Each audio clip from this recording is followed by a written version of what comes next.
ही जन्म है, क्योंकि कहीं ना कहीं जैसे मैंने कहा ना, ऐसे एक्सीडेंट हो जाते हैं जिनकी वजह से ये मिस हैपनिंग्स होती हैं, और फिर ऐसे घर में उनके जन्म होते हैं जहाँ उनको बहुत लाड़ दुलार ना, एक बोलते हैं ना आंखों का तारा बना के उस घर में उनको प्यार मिलता है। इसके लिए वो वरदान ही जन्म बोला जाता है। अभी का जो साइंस है, अभी की जो टेक्नोलॉजीज है, हाँ, ये कहीं ना कहीं कर्मों को बढ़ा भी रहे हैं और कर्मों को फेड भी रहे हैं, दोनों भी कार्य हो रहा है। अभी टेक्नोलॉजी मशीनरीज ऐसी आई है जिसकी वजह से हमें पता चल जाता है कि गर्भ में कौन है, लड़का है या लड़की है।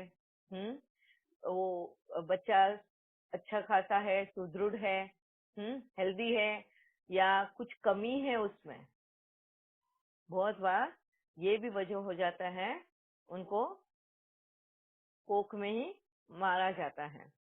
अगर समझो वो बच्चे में कोई कमी है, हाथ पैर नहीं हो, ये नहीं हो, तो सोनोग्राफी के इसमें पता चल जाता है, ये टेक्नोलॉजी की वजह से। फिर डॉक्टर्स उनको सजेशन देते हैं कि आपको रखना है, आप रख सकते हो, अगर आपकी मर्जी है, जैसा करना हो।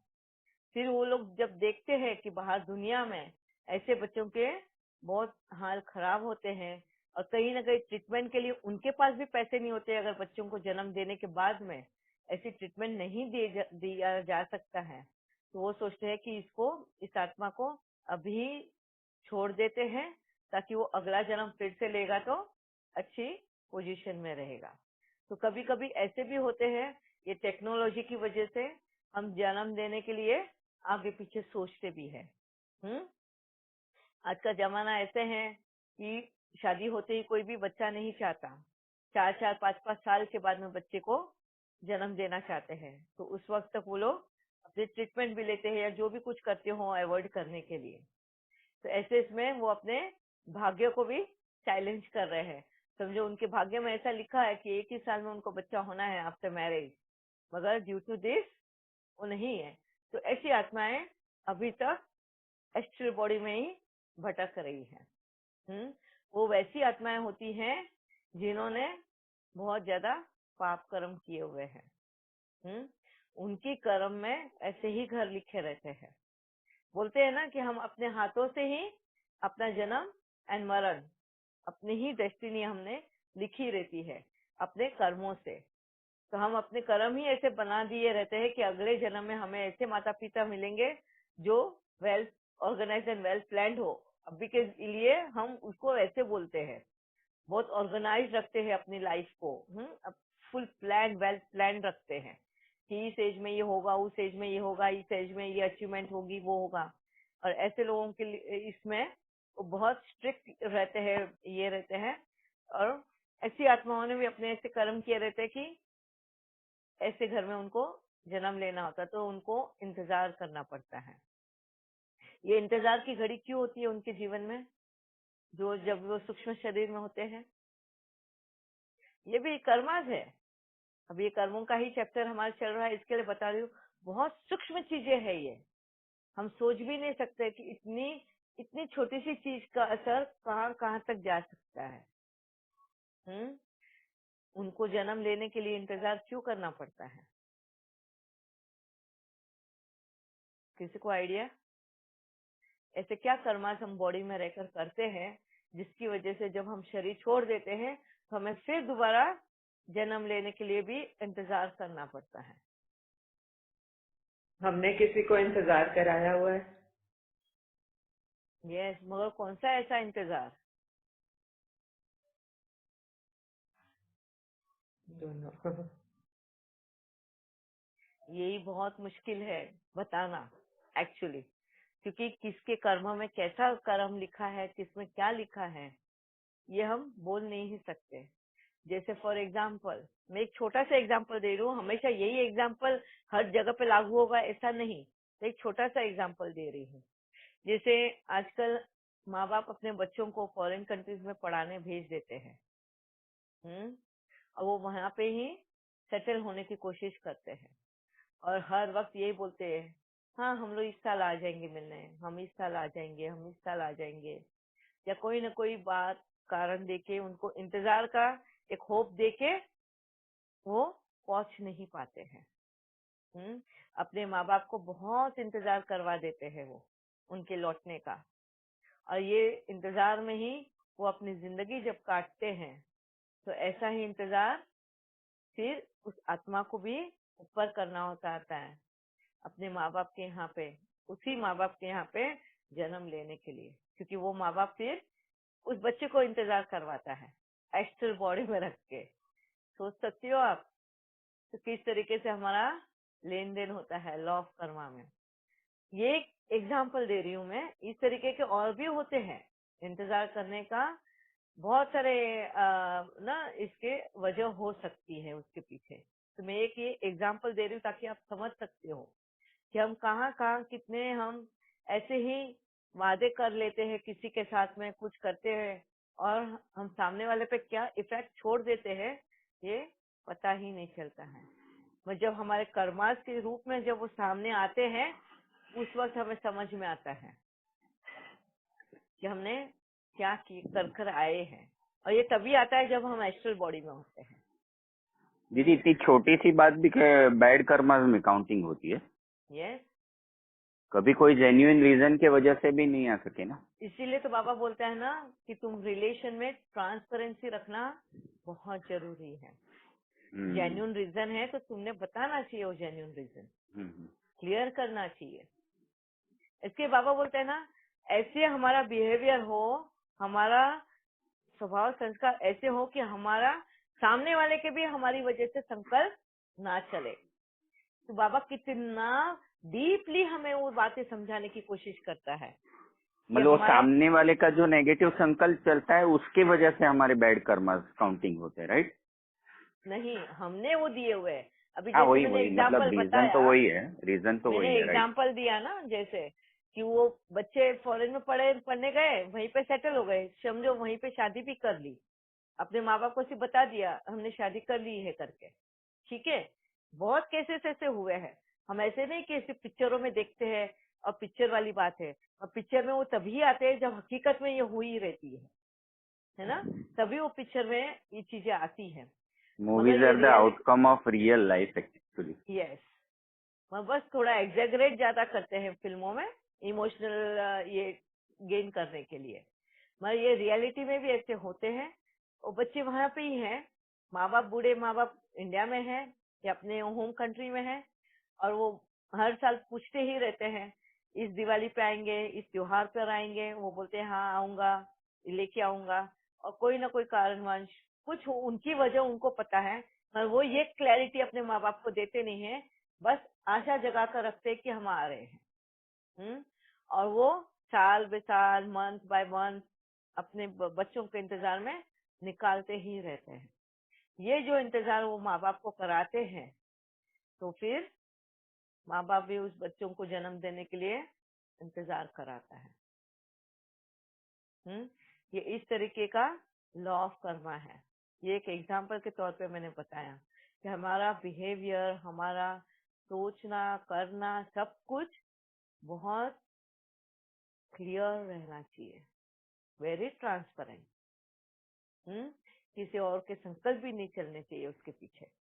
वजह है क्लियर कर दो, अपनी तरफ से हमने ये करना, सामने वाला क्या सोचता है उसका हमने ये नहीं करना है कि उसको नहीं, उसको बुरा लगेगा, मैंने ऐसे बोल दिया तो वो ऐसे सोचेगा, वो वैसा करेगा, ये करेगा, ये हम उनका उसके बारे में रिजल्ट हम सोच सोच के हम जो अपना करने का जो कर्म करना होता है सही तरीके से वो हम कर नहीं पाते। सामने वाले का रिजल्ट, सामने वाले को वो समझ के हम बोलने की कोशिश करते हैं इसके लिए, मगर यही वजह बन जाता है हमारे गलत कर्मों का। जैसे पता है ना, इंटेंशन अच्छे हो मगर रास्ता गलत। जैसे मेरे कल की आप बीती में बताया मैंने मेरे पूर्व कर्म का कि इंटेंशन सही थे मगर रास्ता गलत था, तो कर्म भी गलत गिना जाता है, मगर फिर उसकी इंटेंसिटी थोड़ी कम रहती है। तो मेरे भी कर्म गलत थे तो मुझे भी वो भुगतना था ही, मगर इंटेंसिटी कम क्यों थी? क्योंकि इसमें मुझे मेरे बाबा का साथ मिला। इस लड़ाई को लड़ने के लिए हर वक्त हर फ्रैक्शन ऑफ सेकेंड मेरा बाबा मेरे साथ खड़ा रहा। इसके लिए मेरी वो जो इंटेंसिटी जो थी कर्मास को भुगतने की, वो कम हो गई। ठीक है, यहाँ तक क्लियर है सबको? दीदी दीदी एक मिनट, एक बात पूछूं? हाँ जी मनीषा बहन। हाँ दीदी, क्या इसमें ये भी हो सकता है कि अगर समझो किसी वजह से मतलब बच्चे बाहर है, माँ बाप को इंतजार है उनका, वो भोग भी भुगतना भी है, लेकिन क्या ये उनके कर्म भी हो सकते हैं कि किसी वजह से बच्चे उन्हें इंतजार करा रहे हैं? हाँ, ऐसे भी हो सकता है? ये ओके। ऐसे भी है, दोनों तरफा होते हैं ना। जी जी। मम्मा हाँ जी। मम्मा, आपका जो 1 साल पहले आपसे मेरा शेयर हुआ था आपके साथ इंडिविजुअल आपकी पर्सनल आईडी पे, जैसे आपने अपना एक्सपीरियंस जो सुना तो शरीर छोड़ा था और कैसे बाबा ने आपके शरीर में लिया फिर से और ये सेवा चालू कराई।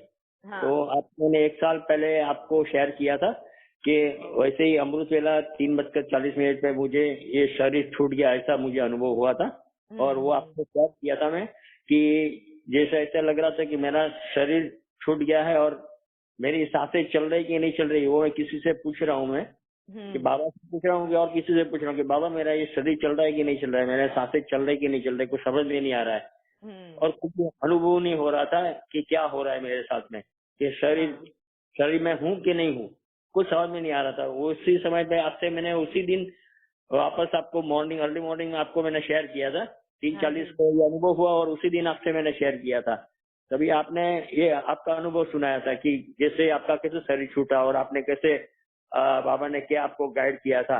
तो वैसे ही मेरे संकल्प ये चलते थे कि शायद मेरे को कोई अभी भविष्य में कुछ बाबा को सेवा करवाना चाहते हैं, इसलिए फिर से मैं वापस बाबा ने मुझे ये शरीर में लिया और ये सेवा कराना चाहते हैं वैसे, कि या मेरा कोई कर्म बाकी है या कुछ इसकी वजह से मुझे आगे सेवा करानी है। तो वो एग्जैक्टली कुछ आंसर नहीं मिला था। आपने सिर्फ आपका एक्सपीरियंस सुना था, लेकिन एग्जैक्टली में क्या हो सकता है कि हमें फ्यूचर में कुछ सेवा करानी बाकी है इसलिए शरीर में बाबा ने फिर से लिया, ऐसा था कि एग्जैक्टली समझ में नहीं आया। देखो क्या हो सकता है मामा? यस, आप म्यूट कर देना जी। एग्जैक्टली बाबा मुझे तो ये बात बताएंगे नहीं, किसी को भी बाबा किसी की, अभी जैसे मेरी अगर बात हो तो मुझे ही बताएंगे, अगर आपकी बात हो तो वो आपको ही बताएंगे। ठीक है, और जहां तक जो आपने क्वेश्चन किया है, मैं अपने अनुभवों के ऊपर से अगर बताऊं तो वो ऐसा होता है कि हमारे पास उतनी आयु नहीं बची हुई है कि अगला जन्म हम ले और अगले जन्म में इतने बड़े हो कि वो कर्म हम खत्म कर पाए। अभी जैसे फॉर एग्जाम्पल आपको वो अनुभव कराया शरीर छूट गया और ये, मगर वापस से आपको इस शरीर में एंट्री दी है और कहा है कि आपकी सेवा बाकी है। इसका मतलब आपके पास इतना वो वक्त नहीं बचा है अगला जन्म लेकर आप जो आपके रहे बच्चे कुछ जो कर्माज है उसको खत्म कर पाए, है ना। और यही वजह है कि आज आपको फिर से बाबा ने कहा कि नहीं, इसी शरीर में रहकर आपको आगे की सेवा करनी है। अगर आप देखोगे हम बहुत से लोगों के बाबा के साथ के जो अनुभव होते हैं उनमें ये बातें बहुत बार सुनने में आती है कि जिन्होंने शरीर ऑपरेशन टेबल पे किसी ने शरीर छोड़ दिया और फिर वो जिंदा हो गए, है ना। कोई कहाँ पे कोई क्या किस मुसीबत से निकल कर आए और फिर वो वापस से सेवा के लिए खड़े हो गए। तो ये सारे अनुभव यही कहते हैं कि उनके पास अगला जन्म, इसके बाबा बहुत बार मुरली में क्या बोलता है, ये आप लोगों का आखिरी जन्म है ना, आखिरी पड़ाव चल रहा है। बहुत बार बाबा ये बातें कहता है, मगर ये सभी के लिए लागू नहीं होता है, उन आत्माओं के लिए जिनके पास आयु कम है। ठीक है, अभी वक्त कम है, आयु कम है और वापस से दोबारा जन्म लेंगे। समझो, अभी आयु तुम्हारे पास बची है, फॉर एग्जाम्पल मेरे पास अगर आयु बची है 10-12 साल की, अगर समझो आज के 12 साल पहले 10 साल पहले मैं शरीर छोड़ दिया रहता और मेरे को दोबारा जन्म लेता, मेरे पास सिर्फ 12 साल की आयु अगर समझो रहती, तो मैं अगले जन्म में 12 साल के होने तक क्या बाबा मुझे ये सारी चीजों का अनुभव करा पाते, इन सभी को ज्ञान को समझाना ये सब करना वो करा पाता, मुझे नहीं करा पाता। करा भी दिया तो मेरी इतनी छोटी आयु में मेरी बातें कौन सुनने वाला है? मेरे को इन सभी का अनुभव ना होने की वजह से मेरी बातों को कौन सुनेगा? तो वहां से मेरी लड़ाई शुरू रहती। और वो तो वही, मगर ये ड्यूरेशन ऑफ टाइम जो वापिस से लंबा खींच जाता, तो मेरी वजह से जो आत्माएं हैंग हुई है, जैसे फॉर एग्जांपल स्टार्ट में कहा ना कि आप लोगों को भी इंतजार करना पड़ा मेरे तैयार होने के लिए। जब मेरी तैयार हुई, मैं आप तक पहुंचाया ज्ञान, अब आपको रास्ता मिल रहा है। समझो मैं 10 साल पहले अगर छोड़ देती, फिर मैं अगले जन्म में आती, फिर मैं 7-8 साल की होती ज्ञान समझने लायक, और तब मैं समझती, और तब तक मेरा फिर से शरीर छोड़ने का वक्त आ जाता और मेरे पास आयु ही नहीं बची है। तो ये हो जाने की वजह से बाबा यही जन्म में उनका सेवा का पाठ शुरू ही रखता है। अगला जन्म में जो मिलने वाला है वो इसी जन्म में उनका कंटिन्यू करके खत्म करवाने की कोशिश करता है।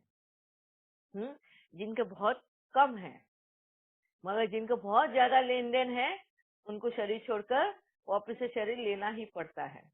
उनके पास आयु वो कम, छोटी उम्र में उनको बहुत ज्यादा मेहनत करनी पड़ती है। इसके लिए भी हम देखते हैं ना, हाँ, बहुत सारे बच्चे ऐसे होते हैं जो छोटी ही उम्र में बहुत ज्यादा मेहनत और बहुत ज्यादा दुखों से, बहुत सारी परीक्षाओं से गुजरते रहते हैं। देखा है ना हमने अपनी आंखों में, कितने बार न्यूज में या किसी के कहने से, इससे उससे हम तक वो न्यूज पहुंचती रहती है।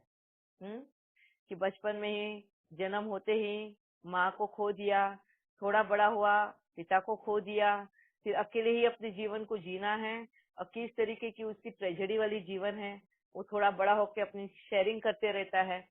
किस तरीके से उसका जीवन उसने अपनी फाइट करते हुए जिया है। तो ये क्यों होता है ये सब? क्योंकि उस पहले जन्म में उतना कंप्लीट कर नहीं पाता। ऐसे ही हम देखते हैं कितने सारे जन्म में ही, कोई तो वूम से ही कोई बीमारियां लेकर आ जाते हैं। कोई के जन्म होते ही बीमारियां लग जाती है उनके पीछे। अभी तो देखो डायबिटीज, 1 साल का बच्चा नहीं होता है तो डायबिटीज है, 5 महीने का बच्चा नहीं होता है तो चश्मे लग गए हैं। किसी को तो पेट में ही है, माँ के गोद पेट में ही है तो उनको ट्यूमर है। हाँ, जन्म होते ही उनके ऊपर सर्जरीज हो रही है। ये सब क्यों हो रहा है? वक्त की कमी, आयु की कमी। उन आत्माओं के पास ना इतना वक्त है, ना इतनी आयु है कि इतने कर्मों को वो झेल पाए, गुजार पाए। इसके लिए थोड़े थोड़े इसमें ही बचपन से ही उनके पीछे सब ये कर्मों को खत्म करने का सिलसिला शुरू रहता है। और हम बहुत लोगों का ये कहानियों में सुनते भी हैं कि बचपन से ही वो कितनी परिस्थितियों से लड़ते हुए यहाँ तक पहुंचे हैं, है ना? तो ये सब आर सेल्फ रिस्पॉन्सिबिलिटी है उनकी, उनके कर्मास हैं। जिन्होंने वक्त पे नहीं खत्म किए, उनके लिए लाइफ डिफिकल्ट होती जाती है। वक्त पे कर्मास खत्म करने का मतलब just go with the flow, उसको बोलते हैं वक्त के साथ में कर्मास खत्म करना। हम क्या करते हैं? फ्लो के साथ न जाते हुए अपनी बुद्धि ज्यादा चलाते हैं, शॉर्टकट, अपना कंफर्ट जोन, शॉर्टकट मेथड में, कंफर्ट जोन में रहकर ये सब कर माया के प्रभाव में आकर हम अपने कर्मों को खत्म करने से दूर भागते रहते हैं। हम उसको एक्सेप्ट नहीं करते, हम हमेशा आगे आगे उसको धकेलते रहते हैं, और यही वजह बन जाता है अभी नहीं तो अगले जन्म, फिर सूद उसके ऊपर बढ़ गया, फिर से इंटरेस्ट पे इंटरेस्ट लगते जाता है। और जितना इंटरेस्ट लगते जाता है उतनी लाइफ डिफिकल्ट होती जाती है, उतने कर्मों को फेरना डिफिकल्ट होता है। समझ में आ रहा है ना दीदी? गो विद द फ्लो मतलब जिंदगी जैसे आ रही है वैसे उसको एक्सेप्ट कर लीजिए, ऐसा? Yes, go with the flow का मतलब जैसी जिंदगी आ रही है, हंसते खेलते उसको एक्सेप्ट करके और सही मार्ग, सत्य मार्ग वापस से वही गलतियां नहीं करनी है, उसको बोलते हैं गो विद द फ्लो, है ना। मतलब अभी भी अपनी गलतियों से सुधारना है, सीखना है और सही मार्ग पे चलते चलना है, आगे बढ़ते जाना है। यस। मैंने रेजिस्ट करने की कोशिश नहीं करनी है, एस्केप और अवॉइड नहीं करना है, जो भी आ रहा है उससे भागना नहीं है, उसको फेस करना है। यस। और फेस कैसे करना है बताया ना, कि जैसे अपने गुणों से, अपनी कलाओं से, अपने क्वालिटीज, अपनी वैल्यूज को साथ में रखते हुए। जैसे फॉर एग्जांपल अभी समझो मैं वकील बनी हूँ, मेरी प्रोफेशन वकील की है, ओके, एज ए लॉयर। अभी आपको पता है लॉयर का प्रोफेशन कैसे होता है, हाँ, झूठ को सच साबित करना, सच को झूठ साबित करना, ये उनका प्रोफेशन है। तो ऐसे वक्त में उनको चांस मिलता है उनके कर्मों को सुधारने का। ये लॉयर प्रोफेशन ही ऐसे उनको मिल गया कि उनके कर्मों को सुधारने का चांस मिला है। जो पूर्व जन्म में जहाँ जहाँ उन्होंने झूठ बोलकर अपने गलत कर्म किए हैं, तो अभी वो वक्त मिला है वापिस से सच बोलकर उनको सही रास्ता दिखाने का। मगर यहाँ पे भी अगर तुम पैसे की लालच में आ गए, हाँ, और अपने नाम की लालच में, सत्ता की लालच में आ गए, मोह में आ गए, तो तुम फिर से वही गलत कर्म करेंगे और वही वापिस से बढ़ाएंगे और अपनी लाइफ को डिफिकल्ट करेंगे। तो माया के प्रभाव में भी नहीं आना है, ना ही सिचुएशन से भागना है, उसको सही तरीके से परखना है। इसके लिए बाबा बोलते हैं ना, परखने की शक्ति, निर्णय करने की शक्ति, ये भी तुम्हें आना चाहिए। और ये तभी हमें आती है जब हम उस श्रीमत पर चलते हैं। और श्रीमत क्या है बाबा की? वैल्यूज, एथिक्स एंड वैल्यूज की क्या है, गिनाओ। मैं क्यों गिनाती हूँ बार बार सबको, ताकि सबको वो याद रहे। ईमानदार, फरमानदार, हाँ, सत्यवादी, सच्चाई, सफाई, ना, क्या मेरे को हिंदी में इतने वर्ड्स नहीं आते हैं। Loyalty, faithful, truthful, trustworthy, sincerity, committed, commitment बोलते हैं उसको, डेडिकेशन, ये सारी हमारी वैल्यूज है। इन वैल्यूज को हमारा बेस बनाना ही है और वो पक्का रखना है। कितनी भी मुसीबत आए, हमको इन वैल्यूज को थोड़ा भी कॉम्प्रोमाइज नहीं करना है। और जब हम ये कॉम्प्रोमाइज नहीं करते हैं तो हमारा रास्ता हमेशा सत्य के रास्ते पे रहेगा। डिफिकल्टीज बहुत आती है, बोलते हैं ना, चीज कोई भी बनाने के लिए बहुत वक्त और बहुत मेहनत लगती है, तोड़ने के लिए कितना वक्त लगता है? सेकंड भी नहीं, हाँ, अपना तोड़ने के लिए सेकंड भी नहीं, क्योंकि वो बहुत इजी है। ऐसे ही वापिस से हमारा कैरेक्टर बिल्ड करने के लिए बहुत मेहनत है, उसको फिर से तोड़ो नहीं, वहीं पे भी कॉम्प्रोमाइज नहीं करना अपने वैल्यूज के साथ। ठीक है, प्रिया बेन को कुछ क्वेश्चन है? यस, जो लोग शॉर्टकट लेते हैं, जैसे सुसाइड कर लेते हैं, उनका क्या होता है इसमें, लॉ ऑफ कर्मा के अनुसार? उनको भटकना ही पड़ता है, शरीर नहीं मिलेगा। यस, अभी शरीर तो नहीं है उनके पास और वक्त से पहले उन्होंने शरीर छोड़ दिया है। अभी जन्म तो उनके लिए तैयार नहीं है, है ना, तो उनको वो भटकना ही है। अभी भटक रहे हैं तो देखो, विदाउट शरीर की जो आत्माएं होती हैं उनके लिए सबसे बड़ी पनिशमेंट होती है वो। विदाउट शरीर रहना, हाँ, आत्मा के लिए सबसे बड़ी पनिशमेंट है वो। जैसे हम शरीर में रहने के बाद, अभी शरीर में हम आए और समझो हमारे इस शरीर वाले सिस्टम में कोई कमी आ जाए, समझो किसी को पैर नहीं हो, या किसी को हाथ नहीं हो, या किसी को आंखें नहीं हो, या कोई को सुनाई नहीं दे, तो ये कमी के साथ में जीना डिफिकल्ट होता है ना, इजी तो नहीं होता। वैसे ही सोचो, उस आत्मा के पास अगर शरीर ही नहीं हो तो कितनी डिफिकल्ट लाइफ है उसकी, हाँ। उसके कर्मों को तो उसको दिखाई दे रहा है कि इतने कर्म कर कर उसको सारे फेडने हैं, अभी फेडने हैं तो उसको शरीर चाहिए है। फॉर एग्जाम्पल, अभी जैसे ही आप समझो, जिस घर में आप रह रहे हो, मैके में थे, और जैसे आप शादी करके ससुराल जाते हो, और ससुराल में जाने के बाद में आपको पता चलता है, अरे इनके ऊपर तो इतना कर्जा है, हाँ, वो सारा कर्जा फेडना है। तो आपको तो एकदम सरप्राइज लगेगा, अरे बाप रे, इतना कर्जा अभी हमको फेडना है, क्योंकि अभी तो कोई और है नहीं, आप ही लोग हो फेडने के लिए। तो तुम्हें तो कर्जा फेडने के लिए पैसे तो चाहिए ना, नहीं तो फेडेंगे कैसे?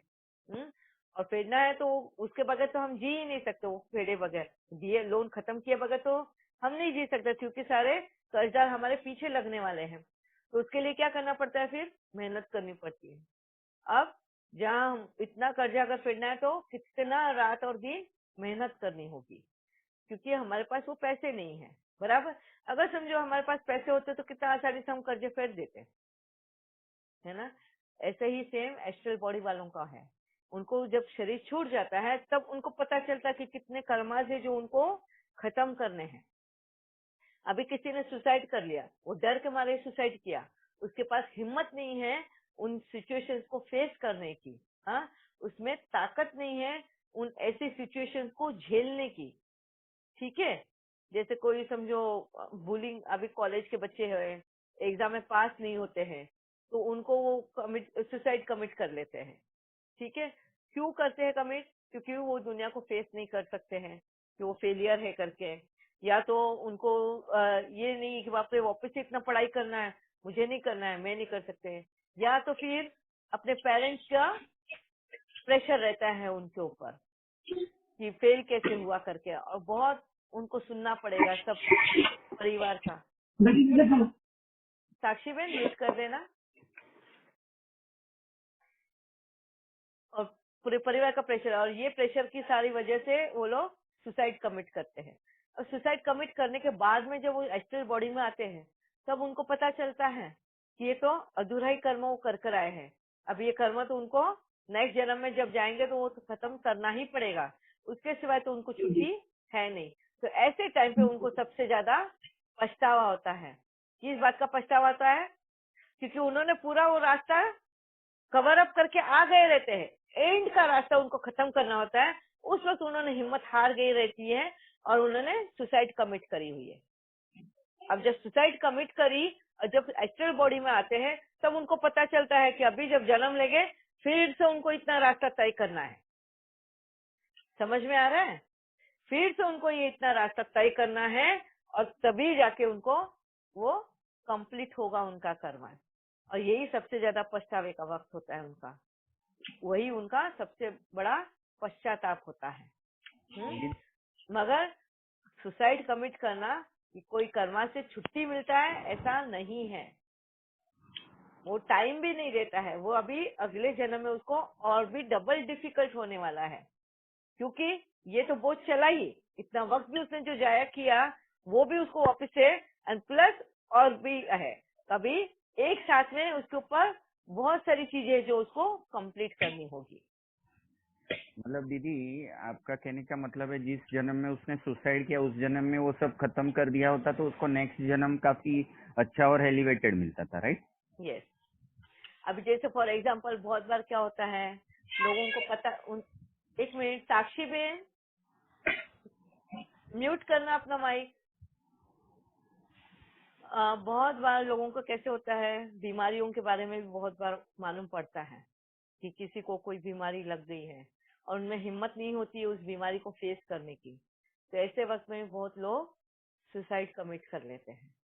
कैंसर की बीमारी बोलो, किडनी की बोलो, या कोई भी जो भी छोटी मोटी बीमारियां भी मालूम पड़ती है और लोगों में हिम्मत नहीं होती है उसकी तड़प को, उसके दर्द को सहने की, तो लोग सुसाइड कमिट करते हैं।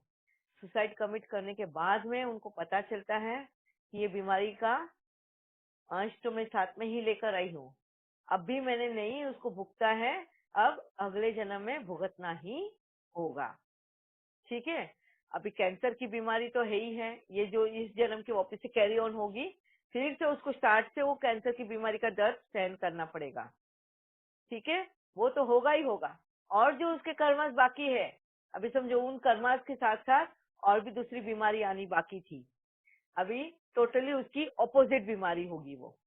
अब दो बीमारियां एक साथ उसको अगले जन्म में भुगतनी है। ठीक है। अब वो दोनों बीमारियों का ट्रीटमेंट भी पूरा ऑपोजिट। इस बीमारी के ट्रीटमेंट के लिए जब वो दवाइयां लेंगे तो ये बीमारी उछल खाएगी, फिर इस बीमारी की